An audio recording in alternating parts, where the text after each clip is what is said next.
we don't have a child together. I froze. So scared, so worried.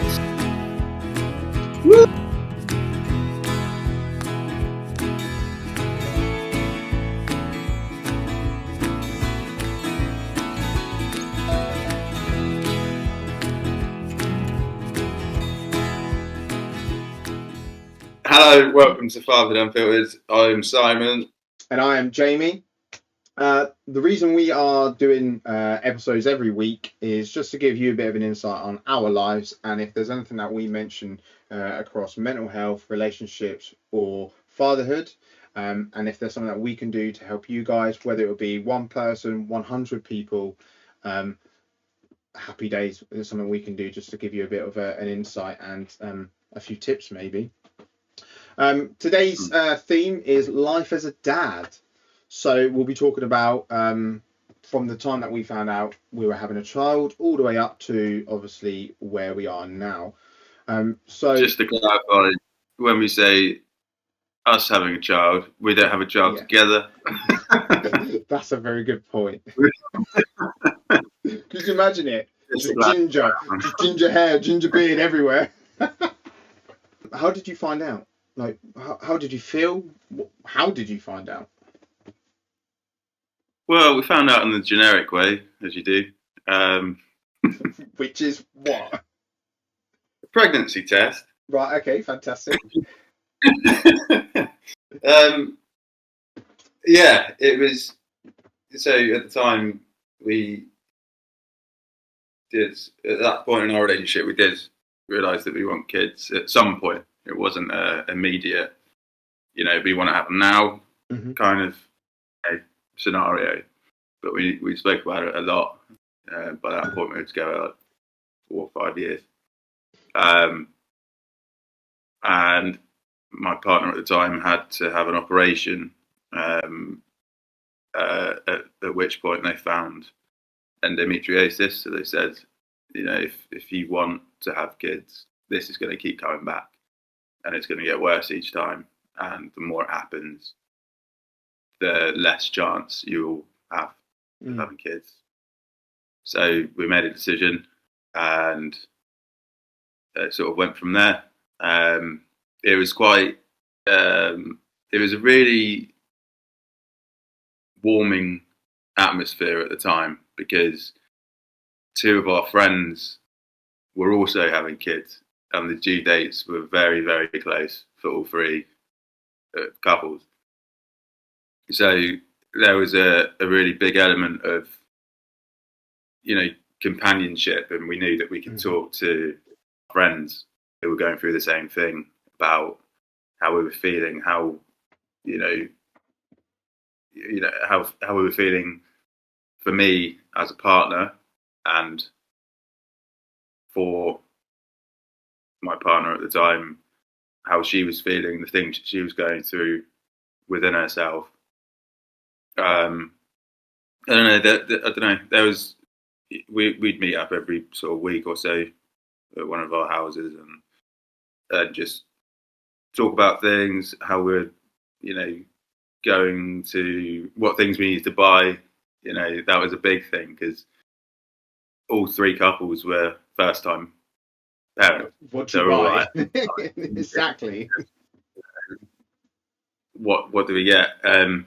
So it was quite.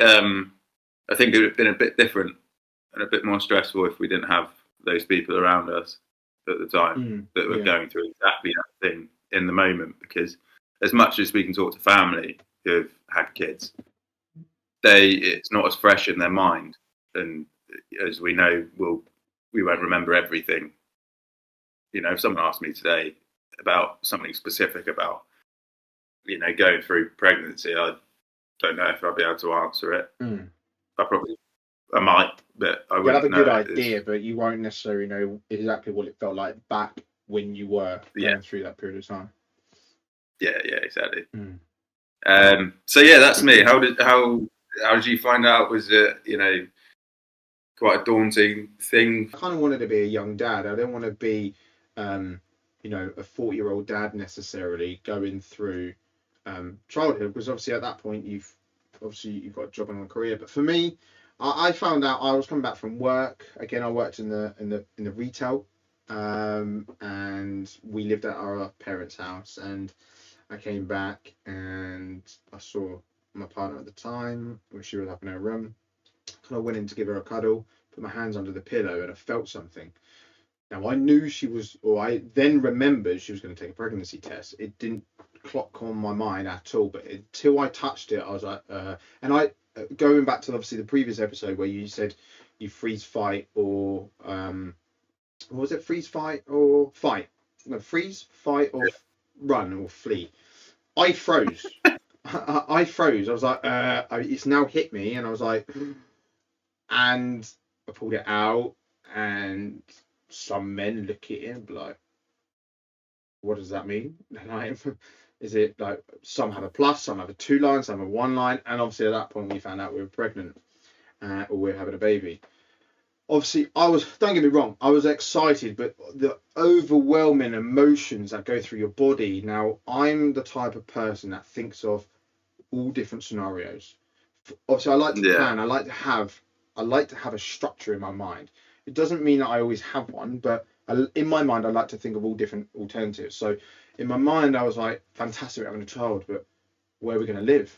How can we look after a child at separate houses? Like, finances, we're going to have to put our money together, and can we afford all of this? Can we afford a house? And there was so much going through my mind, and it applied the same to my second as well, my daughter. Obviously at the time that was different. We already had a house, and where my first, was obviously grown up, and again the finances came into it, and obviously we ended up moving out and moving into her mum's house for, I think it was 3 or 4 months. But yeah, for me it was overwhelming. Now, out of the group of our friends, our close friends of 4, I was the first one to have a child. So I didn't have that connection like you did, where you could go and meet up once a week, or you could discuss it. It was new to me. My partner at the time obviously was, I think they called it a nursery nurse, or someone who looks after young children at nursery. And she already had that kind of experience of looking after children. This was my first time with a child, looking after a child, or anything like that. I had family and friends as such, or friends or family that had little ones, and I got on well with them. I didn't make them cry, which is a good start. But I didn't have that connection. I think we had a mutual friend together that had a child, who I met up, or who I saw, and we looked after together. But yeah, for me, it was a time where maturity had changed. I had to mature, and anyone that knows me, I love to just be stupid and be immature sometimes, because again, as a man, sometimes or a father and man, when you have your responsibility, you just want our time just to do what we want, whether yours is music, mine is gaming, whatever it may be. We just want to be children again. That had to change. Yeah, it was I don't know, like, there was a overwhelming of emotions, and that applied for my second as well. And I don't think for me that changes. And if and when I have one with my wife, that will be exactly the same. I've gone through a different stage now. My kids are grown up, they're at school, so having one with my wife, I'm gonna have these, and I'm gonna feel a bit like, shit, what do I do? Like, I don't know what to do. Like you said, I'm not going to remember everything I did when my 2 were a baby. I'll have fragments of it, and it may come together as the time goes past. But I love my sleep. I love my sleep. I fall asleep coming back from work after my 12-hour shifts, and I know it's going to be broken sleep, and that will not stop me from having a child. I want a child, obviously, with my wife, and I know she does. And how is the birthing process? Obviously, again, I've never done this before. I remember for our first, we went in at like 2 o'clock in the morning. We had Braxton Hicks, but we didn't know that at that point. We thought, she was going through Braxton Hicks, and we thought, this is it, it's time. So we went to Basingstoke, which is where our little ones were born. And they went, yeah, no, you're not due yet. You're only like 2 centimeters dilated. And we're like, what? So it was like, look, go back. If it gets worse, then obviously give us a call. So it was about a half-hour journey back home. So we went back home, and it just got worse. So I called the midwife up, or out of hours, I think it was, and they could hear on the other phone, or at the other end of the phone, and they were like, "Yeah, come back in." And I was like, "Yeah, okay, cool." At this point, it was 6 o'clock in the morning. It was rush hour, so we had to go all the way back. What I didn't realise, I wasn't smart with this, is I had 13 miles left on the tank in the car for fuel.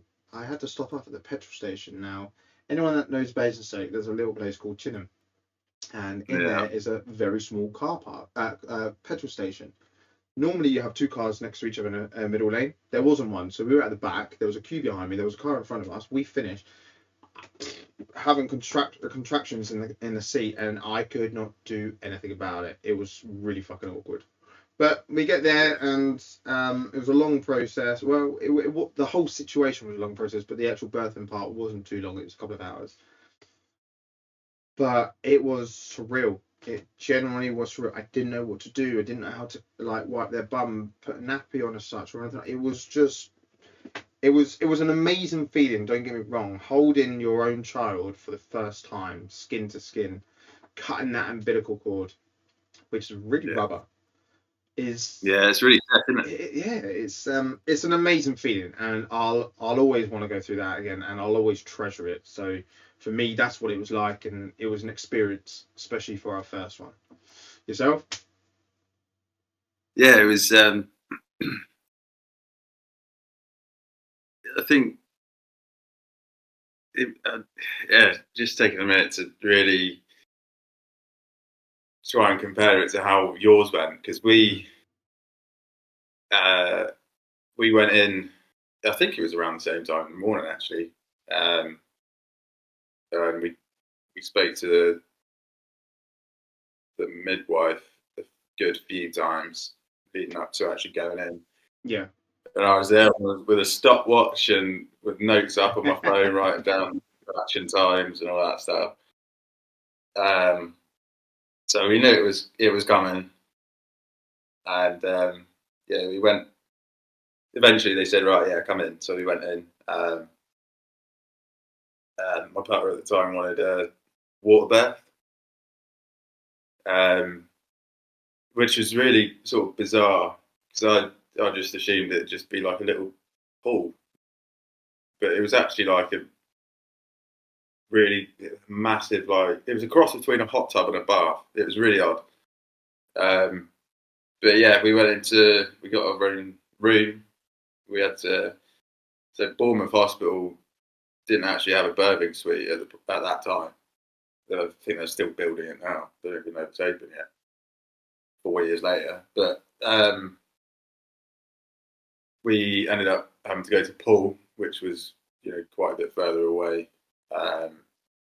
Which was it was fine because there was either Poole Hospital that had a birthing suite joined to the main hospital, or it was I think Ashurst in the New Forest, Ashurst or Lymington, somewhere, or Lyndhurst. I don't know, somewhere in the forest that had birthing suites, like water birthing suites. But they suggested as it's your first kid, go to the Poole one because there's not the saying that there would be, but if there's any complications, you're right in the hospital anyway. So we did that, and the birth itself was quite intense because my partner at the time didn't want any. She didn't want any medication. She ended up having gas and air, and that was it. Quite worrying at some points because she looked like she was going to pass out, understandably. I don't really know how she did it. But yeah, it all went, really smoothly. By the time it was sort of daytime, we had a little girl. So, but as you say, that first time holding them, it's just so you can't really put it into words. It's so surreal, and it's so makes it so real because obviously without ever having a kid before, and then obviously you know that you're going to have one, but then it's very, very, very rare that anyone would be able to hold a brand new newborn baby without it being yours.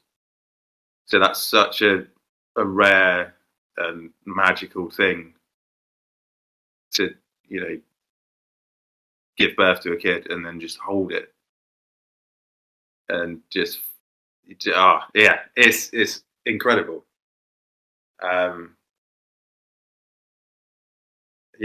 don't really know what else to say. It's just a massive, massive life-changing thing, but in such a good way. Did you? How were you at changing her nappy for the first time? I was all right. You know what you were doing. Did your friends at the time have a baby before you? And did you get to change their nappy? Which is a bit of an odd one, because why would you change someone else's baby quite early on? But no, I didn't change the nappy. Yeah. I think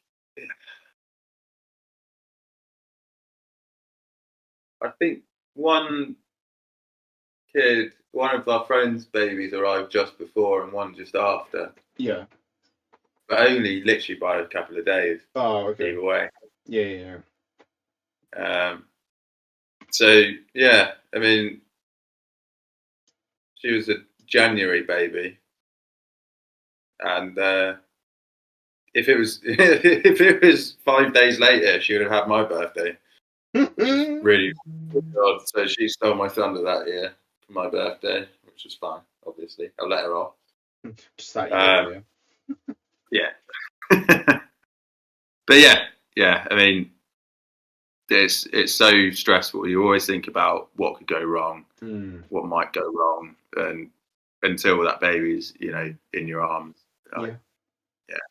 How did you find it when obviously you took her home, and after years of especially teething? I found it very difficult for teething because they're dribbling all the time. They're crying. I think for me there was only one period in time for my son where I felt absolutely hopeless, or helpless as well, because he was screaming in my ear and there was just nothing you could do. We tried everything. We had the teething granules, we had the teething gel. You would also give them like a cold, like hard chewing bit. But there was nothing you could do. It was just to soothe it. But there was only one time where I genuinely felt helpless, and I was just like, there's nothing any of us could have done. What was your experience with that? Yeah, very much the same. It's heartbreaking when you can tell that they're just in pain and they want you to do something to help, but you can't. But it's just one of those things in life, isn't it? Did you have anything to like granules or gel? Did you use anything? Because I know everyone's different, and some people like using the natural stuff rather than store bought. Yeah, we use the gel, and obviously the chew toys and stuff like that. But yeah, I mean, luckily she didn't really struggle for too long with it. Good. But yeah, it's always like whenever your kid's in pain or they're upset, it's always like it's difficult, isn't it? It hits you, doesn't it? Yeah. How did you like? What was your mechanisms for when your daughter's naughty or doesn't listen, and how do you deal with it? Luckily, she is pretty well behaved, especially if she's got that bit older. But she's very good at listening, and most of the time, I wouldn't ever need to say anything, apart from like, watch that, it's hot, or something like that. And she knows not to like there's spaces where you can draw. Mm-hmm. You don't draw on the walls. You don't paint the walls. But if you want to paint, let's get the mat out and we'll do a load of painting where it's supposed to be done. Mm-hmm. And she's really good with that. Yeah. You know, she tests boundaries like sometimes, as we all did as kids. Mm-hmm. But you know, she can tell. She knows if she's at the age now where she knows if she's, you know, doing something wrong, or she knows what she can and can't do. Yeah. Which is great, you know. She's a really good kid, and she's so happy, and good. You know, she's just. She's got a great dad for that. That's why. Got to thank her dad for it. I mean, how about you? How do you get through those moments? Because it's going to be different for you because your kids are a little bit older. So obviously with 2 kids as well, so the first one was more of an experience. With my son, you're always trying different things. You try and do things that happened to you when you were younger as well, and stuff like that. I mean, but I've done so many different ways. I've got cross with them, I've shouted at them, I've sent them to their room, I've sat them down on a naughty chair. But then I've also, like, there's 2 mechanisms that I've done over the last couple of years that's helped me have a really good, like, communication relationship with the kids, and especially my eldest as well, because obviously he's gone through so much. In the first, like, 3 years of his life, there was so much change for him, changing houses, obviously his parents splitting up, and obviously having a new person come into their life as well, which we'll get onto in a second. But for me, it was, before I react, take a deep breath. Like, just turn around, take a deep breath, or like, and it's easier said than done. You can't always do it, and it depends on the circumstance. But most of the time, I would always try and take a deep breath. And a good time of that, a good amount of that helps. The other time is if I get cross with them and they're not listening, and I'll repeat myself over and over again. I send them to either the timeout seat or step, which is like not again a cross, because you've got to be very careful with, you know, mixing the same seat or same stair as getting a cross, like naughty step and timeout step. So I call it the timeout step, because I go over, I get them and I send them to the timeout step, and then I'll give it a minute or so, and then I'll go with them and either chat with them or sit down next to them, and I'll have a conversation. I won't get cross with them. I'll have a conversation with them, and I'll get them to explain why they've done it, what was their thought process behind it, and what they wanted to achieve out of it.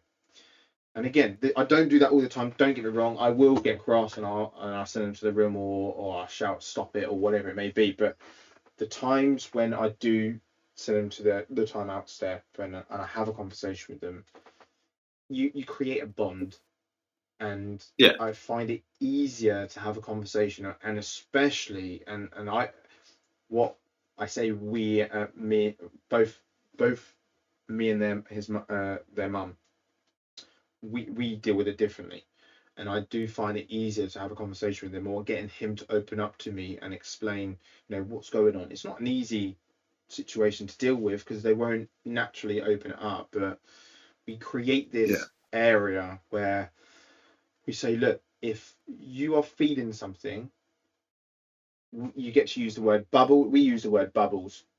So if they say the word bubbles, I can't get cross, I can't get angry, I can't, like, get annoyed with them. This is their moment to tell me how they're feeling, and obviously again we'll cross that into another episode.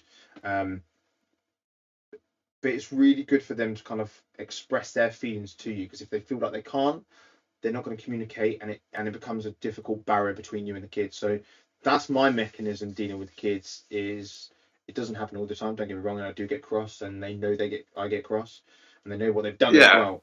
But take a deep breath, or sit with them and have a conversation. Don't yell at them, don't tell them that they were wrong, they were naughty. Doesn't always work, and you're not going to get through to them. But they're my 2 little mechanisms that do help with the situation. But I mean that's the way I deal with the kids misbehaving, and sometimes you do have to just get cross with them. Yeah, I mean, I think a good part of that is letting them know that if we take a step back and just think about whatever their action is because they're feeling an emotion that they don't know how to express. So once you get to that point where you can, like you say, have that conversation and just encourage them to think about what they did and why they did it and the real reason behind that. Were they annoyed because, you know, the other kid like took something from them, or you know, or were they no, or whatever it may be? Yeah, it's getting them to understand the reasons behind why they did it and how they can actually deal with that better going forward. Kids are So sponges instead as of well. yeah, So yeah. So however you're dealing with stuff in a relationship, we've both been in a similar situation where it wasn't necessarily an easy or good relationship near the end of our previous partners. So the kids are witnessing that, and for me, I think that's part of the kids' behaviour, or it was the kids' behaviour because they witnessed negativity. to learn behaviour. So they've seen that the kids look up to us as like these gods, if you like. They learn everything from us. Yeah. And if we act in a certain way that isn't, you know, for whatever reason, the best way to deal with something, as we all do, we're only humans. They're going to think that maybe that's all right, and then when we pull them up on it, they probably get confused because they're like, "Well, I've seen you do that," you know. But again, we're all only humans. They're going to make mistakes in their lives. We've made hundreds. Well, I haven't. I don't know about you. Well, we all made mistakes, and I think that kind of hits the nail on the head. Like, how's things changed for you as being a dad from not being a dad, or at the very beginning stage of knowing you're going to be a dad, to this very moment of multiple years as a father?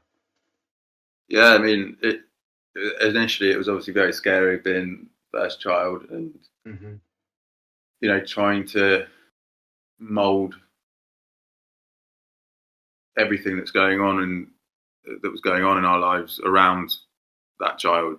Yeah. You know, because it was very, you know, for the last sort of 2 years, if not more, were very sort of difficult. And going from where I was at that point, this is more mentally than anything. Yeah. Where I was like just so scared, so worried, so anxious, like all the time for various different reasons. And then, you know, getting to the point where I needed to change something. I knew things needed to change and it wasn't healthy at all. So then going from that to, you know, even the last sort of 6 months to a year, the changes that I've made and I'm still trying to make to create the life that I want to give my daughter. Yeah, it's been such a massive change, and you know, I've grown up so much within that without even realizing it until you know we spoke a few weeks ago about it. You don't sort of just notice you've changed 100%. It's so hard to see as the increments go on over the years that you're changing as a man and as a dad. Yeah, and I had to, you know, otherwise, you know, there's still a lot of work to do, as you know, with other things that I won't go into now, but it's just about realizing not what I need. It's not about what I need. It's about what my daughter needs and what's best for her. You know, I've always wanted to live in a van, and I did that for nearly a year. Yeah. With my daughter and her mum. And I thought that was, you know, I'd always live in a van. Like I love that free sort of lifestyle, and I don't regret doing that because it, you know, despite everything else that was going on at the time within that relationship, it just took the edge off ever so slightly. Mm. I know that I could just pop out and take little one for a walk for an hour in the most beautiful countryside. Jealous, man. Or along the beach or whatever it was. And, for a long time, that was all I could see myself doing, living in a van for, even after that relationship broke down. But things changed. I didn't think it was fair also to have my little one in a van, especially if we were in a sunny country. It would be different, wouldn't it? It would have been all right. Yeah. Because you could just, but the space, even with a massive van like we had, the actual space within that, if it's snowing or if it's raining outside or it's really cold, you have to stay in, or you have to find somewhere that's open, let's say in the evening. If she wants to go out at like 5, 6 o'clock in the middle of winter, you can't go for a walk in the woods because you can't see anything. So you've got to somehow find some, I put so much into perspective, and, ultimately now me and my current partner have recently moved in together, got a really nice place, finally. Amazing. Can I touch on that? And we're set. Yeah. So obviously you've just said you've got a partner, you've moved in now. Like, yeah. What kind of impact do you think that's had on your daughter and you bringing someone new into her life? Like, how much has that had an impact on you mentally, and two, with she's so young still, someone new that has such a significant part of your life. How's that affected you guys? It was. I, for one, tried to make sure it was such a gradual thing, like the introduction itself.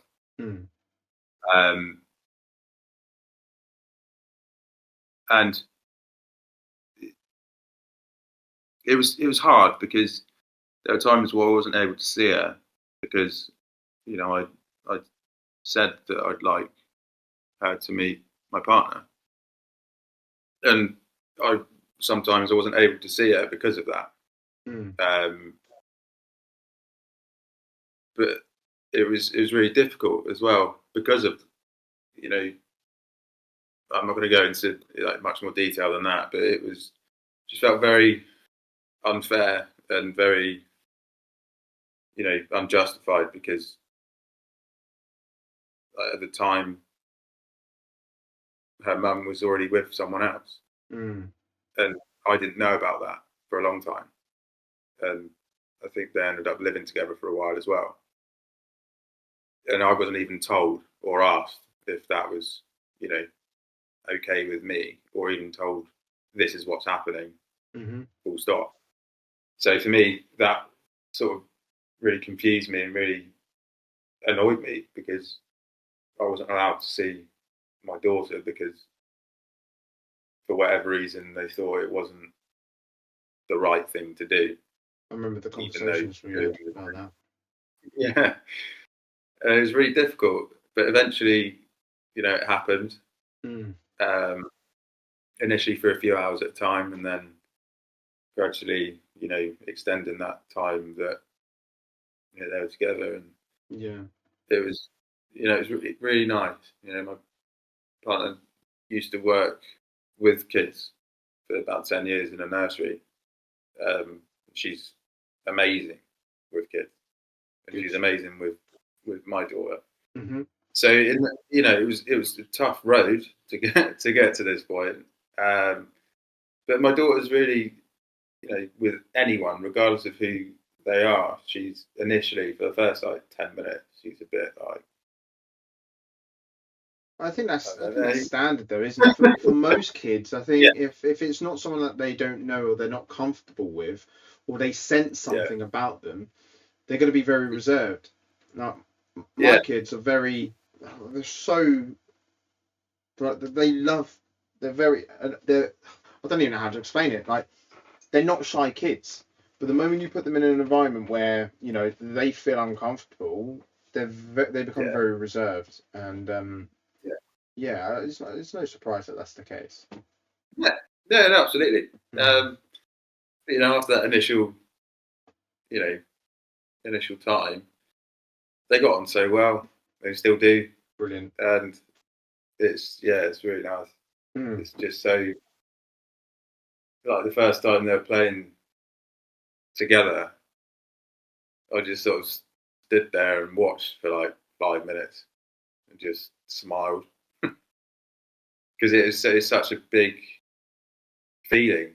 It's such a big worry 100%. For a while. Yeah.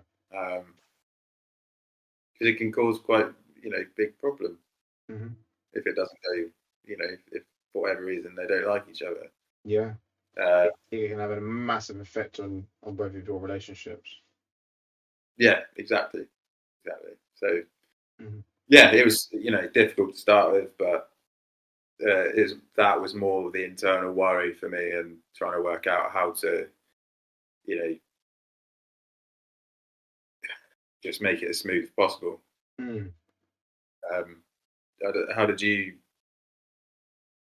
How was it initially for you? It wasn't horrendous, in all fairness. I was quite fortunate. Like, my wife now, my only wife, just to clarify, was friends with my sister. So there was occasions where she's kind of seen the kids, not necessarily had much of an interaction with them. Now, I didn't really know too much because obviously I was out working, so I didn't really know my wife as Ellen at all. Kind of, it was my sister's kind of friend, so it wasn't too difficult because obviously they kind of seen her before, so they didn't have much of a reserved kind of feeling like your daughter did have.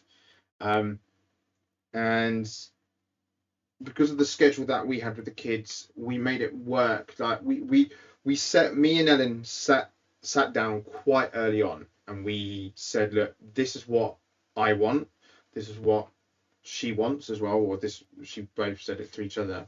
So we understood what we wanted from each other, and we understood what we wanted in life.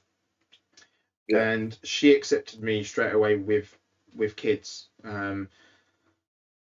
And I think that made it 100% easier for me. There's always going to be that weight on, if the kids don't get on well with her, like, that's going to tarnish my relationship with Ellen. I always thought that was always going to be the case in regards to what if, but it was set at ease quite early on. In regards to, obviously, if their mum had a partner, I wasn't concerned, because at the end of the day, like, I'm not expected, like, I'm not going to have a go at her for having someone, because I have to trust her that she's bringing someone good into the kids' lives.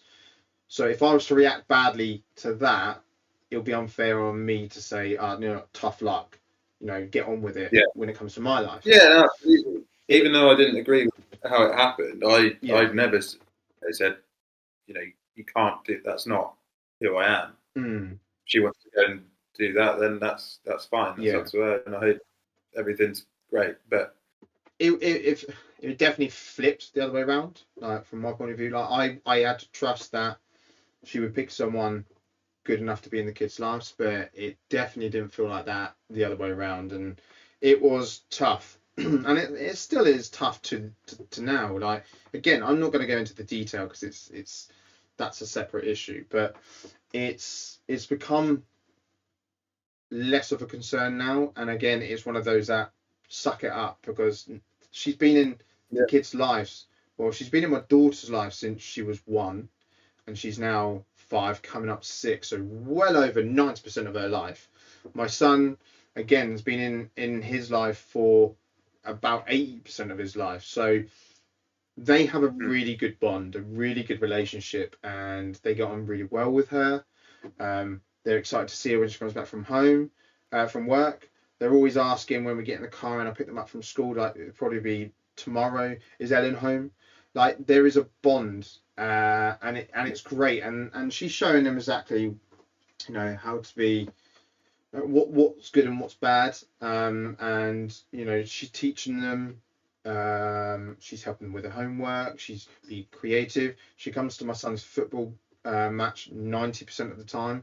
There's even occasions where I can't go because I'm working, and she'll go with my parents. Excuse me. Yeah. So she'll make the effort, and I think for me that's important. Yeah. The fact that my wife makes the effort with my kids. And she's been to my daughter's dance recitals as well. So I am grateful for the situation I'm in, because don't get me wrong, it wasn't easy at the beginning, but it wasn't too much of a concern, because that interaction, that brief, and I mean it was brief interaction that they had before I even knew my wife. So I think a lot has changed over the course of the year for the good. So it's good. Yeah, it's always, when you're going through that sort of stuff that's really heavy and really draining on you, and then however long afterwards you look back when things are settled, you're like, God, I need to go through that. And I'm glad I did. It's always worth it. Always worth it, regardless of how hard it is. Absolutely. Always settles down. I think that's important. Is we've gone through a lot of stuff, and we've shared a lot of our differences but also similarities, and I'm sure there's people out there that have experienced similar situations, worst case scenarios than us, and sometimes it's a lot more smoother than ours, and I'm hoping that what we've spoken about today puts people's minds at ease that are going through the situation where we went, where they're no longer with their kid's mother, or even father, and they can relate to this and know that, again, we've both shown or said that there is light at the end of the tunnel. There is positivity, and you just got to hold in and trust, but also focus on your kids, because we both understand that is our main focus, and nothing will change that. Next episode is called Behind the Mind, which is about mental health issues that can come up and how we've dealt with them in our lives. Yeah, there's 100% going to be completely differences between us, because you've got personal experience from it, and I've got less of a personal experience, and mine will be more of an understanding. So, look forward to the next episode. Woo! Thanks for